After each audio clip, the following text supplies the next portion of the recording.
What's up? What's going on? Hide and read. Got a video for you today, inspired by a commenter, Dr. Logan. He mentioned that he was interested in reading Art of War, and he asked me my opinion about it. I told him, you're going to have to think about the book more than, it's going to take more time to think about it than read it. It's pretty short and quick, and it's not dense, but it is in the sense that um, you're gonna have to like relate to your own life and try to understand what's going on here, and yeah, hopefully you get something from it. So I wanted to, yeah, just share a bunch of books that are in a similar nature, because he said that he was very interested in that kind of reading. And uh, yeah, this is a in that video that I'm mentioning, that he commented under, we were trying to cure this problem of young men taking their reading a little too seriously and avoiding fiction. Um, well, this one is a cure for self-help. If you know anybody, or maybe you had this period where you're reading self-help books, or these just like very shallow spirituality books. There's a tons of them. It's a scam. There's so many of them. Every now and then, a good one comes up, but most of that stuff is just gonna be lost to the sands of time. But all these books have been around for a long time, so I'm pretty confident in their worth. So it's not just me recommending these. This is like everything here is like 1,000 years old. So the exception of one or two, but yeah, let's get into it. Um, just a heads up at the end, if you're like one of these Christian phobic people, there's some Christian stuff at the end, so feel free to dust off your sandals and leave at the end. But I really suggest you hang out and yeah, just check out these suggestions. A lot of it is like court kind of instructional stuff for future princes, generals, yeah, high-ranking politicians, and yeah, you just got to consider who is reading at this time, who's literate, and uh, who this stuff is for.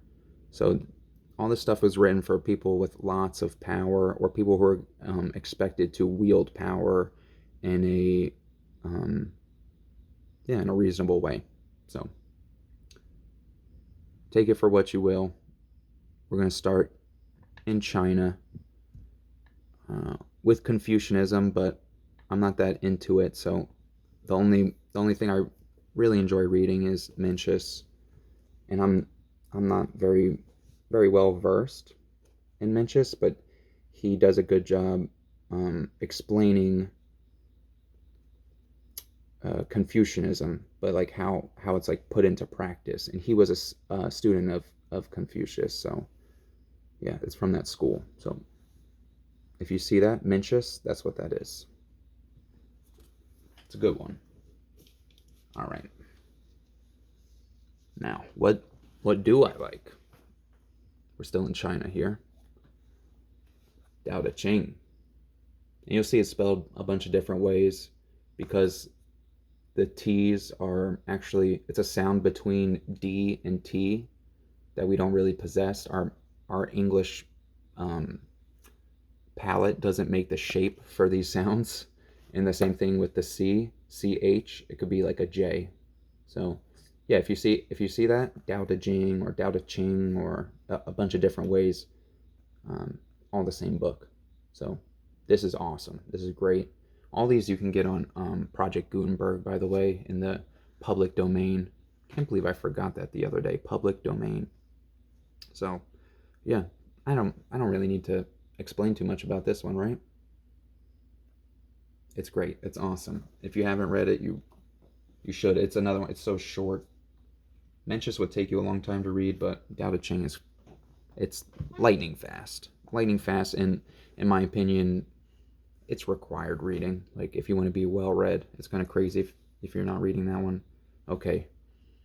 As much as I love Dao De Ching, my personal like flavor or whatever, rude. I just prefer Chuang Tzu. He's a lot more sarcastic and biting, and um, yeah, his his like biography and stuff is really cool. So I would go into it, but I got a big stack of books here. We got to keep moving. We're already 5 minutes in, guys. So yeah, more Taoism, the way of Chuang Tzu. I'll just tell you one of the little parables in here. Um, he's saying, you know, there's trees. Like we think of a useful tree as something that provides um, like lumber. So you want a straight, tree that you could just cut down and saw into nice planks and boards. But what do you do with an old knotted, like wrinkly, just gnarled, beast of a tree? It's useless. And Chuang Tzu says, yeah, but that that tree will never. It's not going to be cut down. So enjoy its shade, and you would be lucky to be that useless as that tree. And yeah, I feel like that sums up Chuang Tzu pretty well. And this one's translated by Thomas Merton, who is a Catholic monk, I believe. And I think he did a really good job with this one.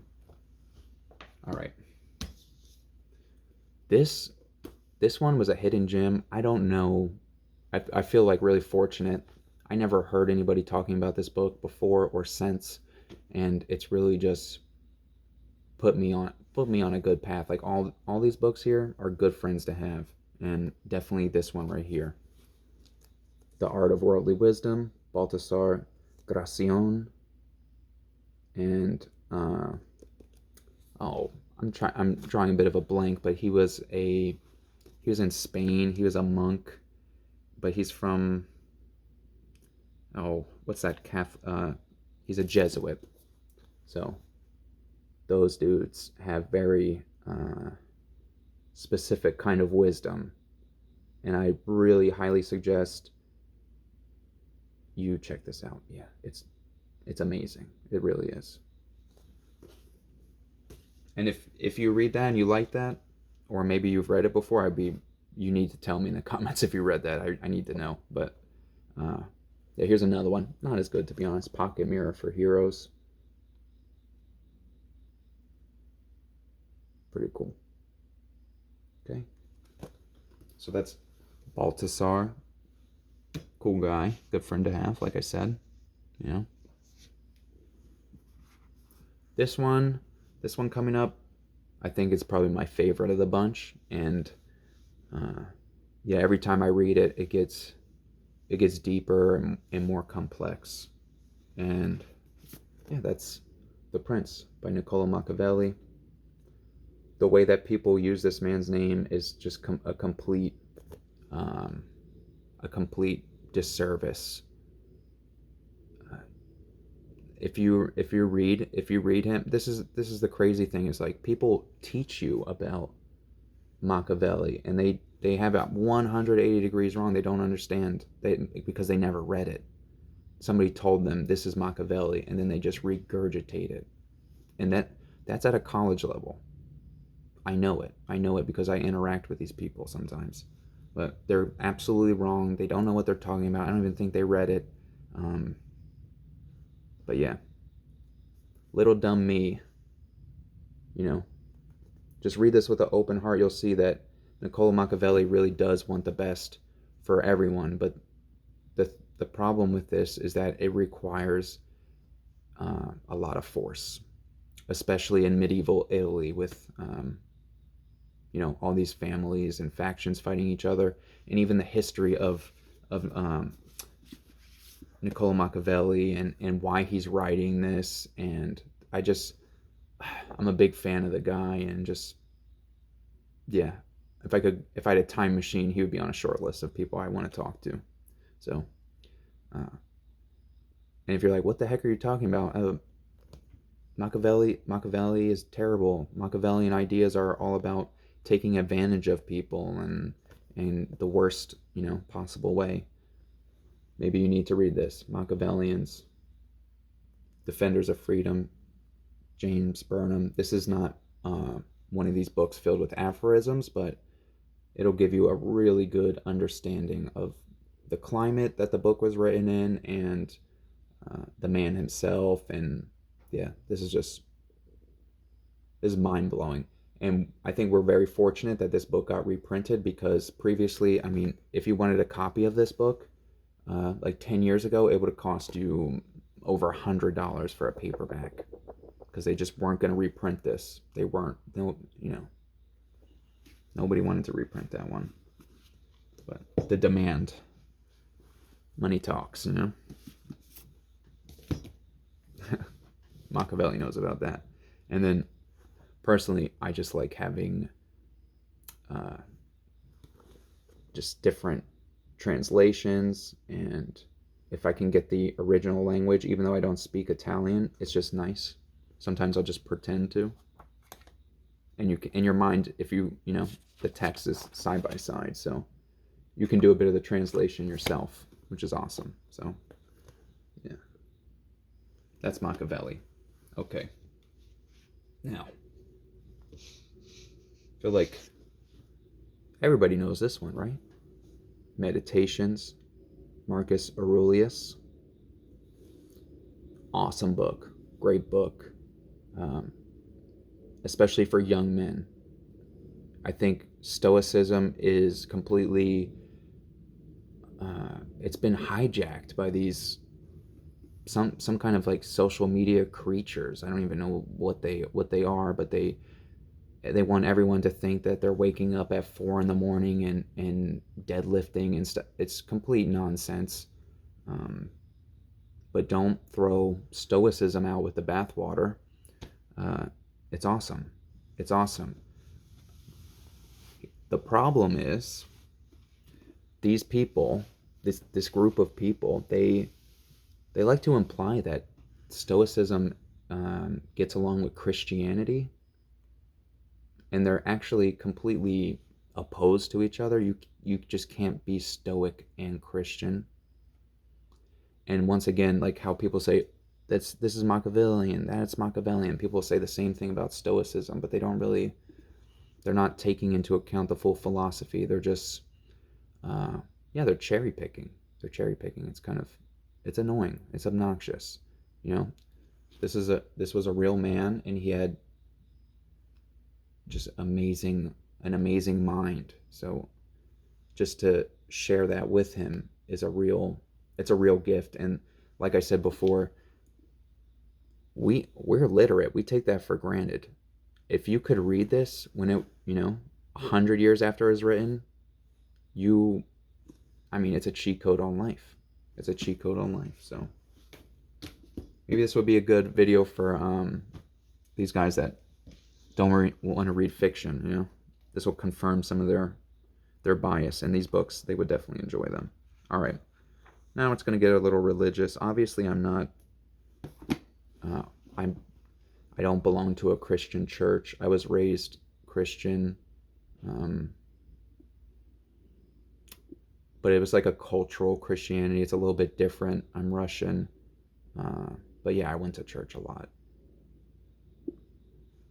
I'm on my own journey. I still love Jesus Christ, and yeah, I wouldn't let anybody sway me from that. It's not possible. And I'll be honest with you, it's mostly Christians that have a problem with this, but hey, what can you do? So I really, really enjoy Quaker history. I like the philosophy of it. I don't agree with it all the time, but it just really resonates with me. And hopefully one day I could come on here and just explain a little bit more about Quakerism and the different characters and stuff. I actually almost converted to this religion. I won't say why I didn't, but like I said, it's a personal journey. But yeah, William Penn.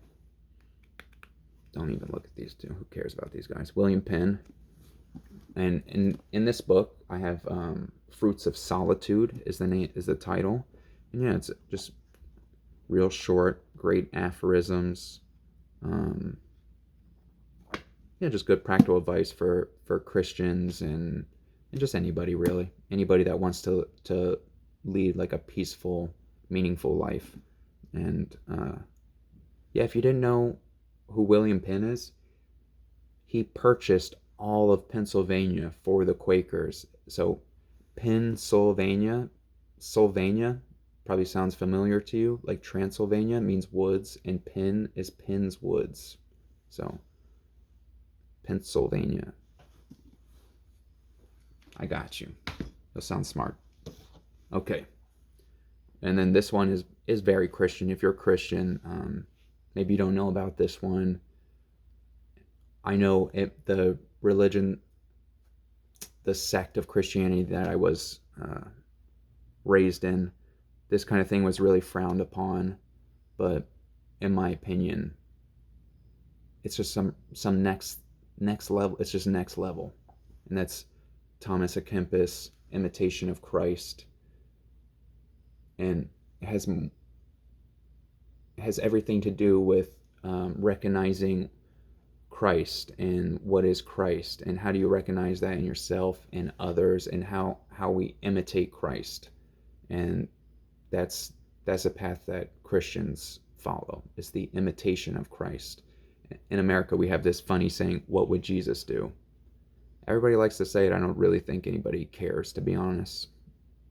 No, nobody actually cares. Nobody really thinks about it. They'll be quick to tell you what Jesus would do, but they won't be bothered to think about it.